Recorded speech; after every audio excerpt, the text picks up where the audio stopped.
Hello dear viewers, my name is Nino and you're watching Nino's product reviews, and today we are going to take a look at the Foscam FI9828P. It's a dome camera. You've probably seen one of these or multiple in various shops and also maybe in your rich neighbor's yard. Now, as you can see by the packaging, this is a pretty big camera and it has one of those, how do you call it, all-seeing eyes, as I like to call them, really. Because what it can do is it can look in all directions, almost completely cover a 360 degree area. And while it cannot look in all directions simultaneously, the sheer fact that this camera has a darkened glass creates sort of a mental barrier for every potential intruder, because they never know where this thing is facing. They can't see where the camera is looking, so they have to assume it's looking everywhere. You can never know if the camera will see you. So if you're a burglar, you have to consider it can see you pretty much everywhere. As you can see, the manual is in German because I have purchased this camera from a German retailer. Foscam offers their cameras all over the world, so you will be surely able to find the retailer somewhere around you who will offer you a camera with a manual either in your language or in English, depending on where it is that you're buying it. In any case, let's continue with this first part of the video, the unboxing. And as you can see, like I mentioned, the camera is really big. And the dome is black. It gives this ominous look to the camera. Now this camera needs to be mounted. It would look something like this. You would mount it on a wall, on a ceiling, and it will, as said, cover a very big area.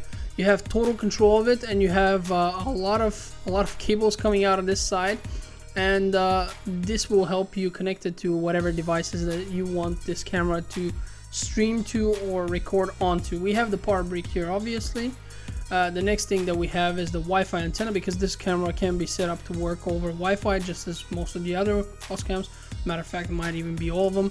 We have a LAN cable, although these LAN cables that are delivered with cameras, and not just particularly Foscam, with all the cameras, are fairly low quality. If you want to use a LAN mode, get your own cable, something longer and something of higher quality, especially if it needs to go outside the house.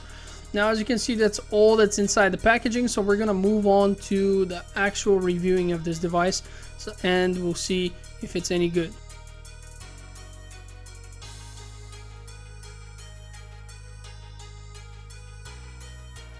We're going to take a deeper look at the functions of this camera, and I have to apologize at this point.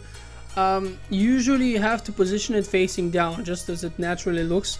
Now, my circumstances do not allow for this, so I had to position it in a way that is kind of weird for the camera. So what you're seeing right now is the most bottom position. So you gotta imagine, usually right now in this moment, the camera would be facing the ground, or even a bit more south. I don't know how to explain it, but it is a little weird, but you still get a pretty good idea of what the camera is all about. I apologize for this. I just did not have the proper time and to prepare for this review. I still am considering how I'm going to install this camera. I'm not certain yet. In any case, you have the outdoor mode and the indoor modes, and of course you have the mirror and flip position in case you mount the camera even crazier and mount it upside down. You have the cruising options, you have the presets, the guard position, which is basically something that you can later set up the camera to get into this position and then start guarding. But we'll get to that a little bit later. We have the color adjustments now. I've increased it and made them more saturated. It was a very dark day, and as you saw, it looked actually pretty bright because of these settings. If we move on, the status is something that's pretty typical. There doesn't need to be too much talking about that. Camera name and the camera time is a very important function. I always mention that. I suggest you don't sync from the servers, but actually sync with your PC. You have multi-camera settings here. For example, I have two cameras running simultaneously. This one, another one right now on the same network. IP configuration, as always, wireless settings. Currently, I did not put the antenna on it, so I'd be surprised if it actually finds anything without an actual antenna. But oh yeah, there it still did. So even without the Wi-Fi antenna, the camera will still find some networks. Well, it was just one in this case. You have DDNS and other functions like that. You can use the DDNS only if you actually have a static IP. That's something that people often forget, and then they wonder why it doesn't work. And that's something you get from an ISP, not from Foscam. But they provide you a free DDNS service on their end. You just need the static IP. Be sure to set up your mail settings. That's pretty much one of the few things that will enable you to have to receive pictures on your phone and whatever on your email technically while you're not at home if the alarm is triggered. Now when we go to the video settings, you'll notice that we have two streams, the normal stream and then there's a substream. The substream should intentionally be a lower resolution so that you can essentially access this from a slower bandwidth point, like your phone for example on a 3G network. Otherwise you would have terrible frame rate. Privacy zone is something that enables you to cover up part of the page. Let's just imagine I don't want this to be visible. This is my neighbor's and he doesn't allow me to film that, you know, he's an asshole. So boom, I cover it up and it's no longer there. But please be aware that if you pan and tilt the camera, this black spot will move and the part that you've covered up will become visible. You can't actually force it to stay in that spot even though the camera moves. Now the snapshot settings will basically allow you to make the camera take pictures at a certain time and date without there actually being an alert. It's just gonna do its thing. You know your pretty neighbor is sunbathing every Sunday at 9. You set it up to take a few pictures for you, even though there's no danger. That's a random example, but you get my point. You can of course also modify the IR LEDs. I wouldn't do that because the camera does a great thing, great job of doing that itself. Here we have the motion detection. This will be your main mode of operation, and you can set up PC sound, camera sound, where it's gonna scream essentially when if something moves within the area that you have set up the camera to cover. You can set up how much the trigger interval is. That means that for example you set it 10 seconds. That means every 10 seconds between recordings it will start recording again. You can get an email, you can take a snapshot, and you can record. And then you have the IO input. Now IO input is something that confuses people. You have a very interesting cable coming out of the camera, and this cable can be connected to different types of devices, like for example a fire alarm. And as soon as the fire alarm activates, which doesn't need to be close to the camera, but as soon as it's plugged in, then it's going to activate the camera's alarm as well. So that's the IO. And here you can basically select which part of the screen should be guarded by the camera. And of course you have a schedule that will allow you to activate motion detection only at certain times. For example, you say, okay, during the day I'm at home. Obviously I don't want the camera to be recording the whole time because I'm moving at home, but I can set it up to record in the evening when I'm not there, from midnight to something else. And here we have the IO, which is basically again enabling us to also set a special schedule for the IO. That means that you could, for example, tell it, well, even if there's a fire alarm going off, if it's during the day, the camera is not to react. Here we have the recording locations. You can have SD cards and FTP server as well as on your PC, but the PC needs to be turned on. The pre-recording is a setting which will constantly loop record apart, in this case 5 seconds. And if there's an alarm, these 5 seconds will be attached to the video. So essentially what will happen is someone is going inside my home. Later when I check it out, I will see 5 seconds before he entered, and then he enters, and then whatever I've set, for example 2 minutes after that, what happens, and between the triggers. Then we have the local alarm recording. This essentially just gives you the possibility to set up how long to record it on the hard disk of your computer while it's on.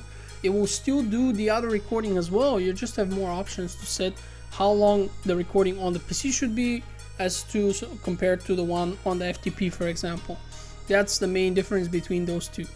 Now if we move on to the scheduled recording, this is essentially no alarm has been triggered, but you have told the device that you want it to record at a certain time. Now this is not possible in my case because I have no SD card inside or FTP server set up for this camera, so I can't do this.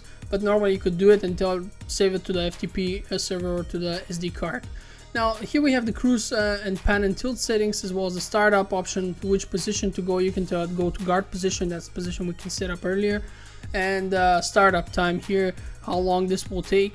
But in any case, these things you could even not manipulate. They're all set up to default and everything is going to work fine.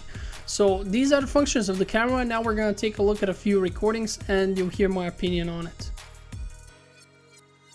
So now we can look at the actual recordings of the camera. You're going to notice that it looks very nice, it looks very bright, but actually it was a very dark day, bad weather. and I used the camera's software settings to increase the saturation of the colors and make it a little bit brighter. Now you will notice that sorry, the camera is a bit slow when it comes to the focusing. This is essentially because of the bad weather right now. Usually when the weather is much better, it focuses even faster, but even so the focusing is only affected when you're zooming in and out, and that is actually quite normal. Outside of that, as you can see, we have very good visibility. The wide angle covers pretty much the whole garden, and it's a very big one. It would recognize any kind of motion without any issues. If you are guarding an outside space like this, however, I would recommend that you set the sensitivity a little bit lower, because otherwise it would go crazy as soon as the plants move left and right, and you don't want that. You want actual, more active movement, like a person passing by or somebody else. But all in all, it's a great coverage. As you can see, the night mode is also excellent. Now granted, the back here is quite well illuminated. The front part, which is our garden, is still very dark, and the camera has no issues seeing. All the lights here in the front are off, so if there was a person crossing there or trespassing, the camera would immediately recognize them without any problems and activate the alert. If you consider the camera, it is a great choice if you want to cover a large area, or just want to use this psychological effect where it scares people because they don't know in which direction it's looking, unlike most other cameras. So this is a great buy if you can afford it. The quality is excellent. The build quality is just perfect. Like I said, you have a lot of functions. You're not going to regret buying this camera no matter what you're buying it for. It does great indoors as well as outdoors. I hope you've enjoyed this video, and if that was the case, be sure to like, comment, and subscribe. And if you want to support my YouTube channel further, you may click on the Patreon side on top, or you can also use the Amazon link that I've provided in the description to buy something within 5 minutes after clicking on that link. It really helps me, guys, and I'd be really grateful if you did so. In any case, thanks for watching, and I hope I'll see you on the next video.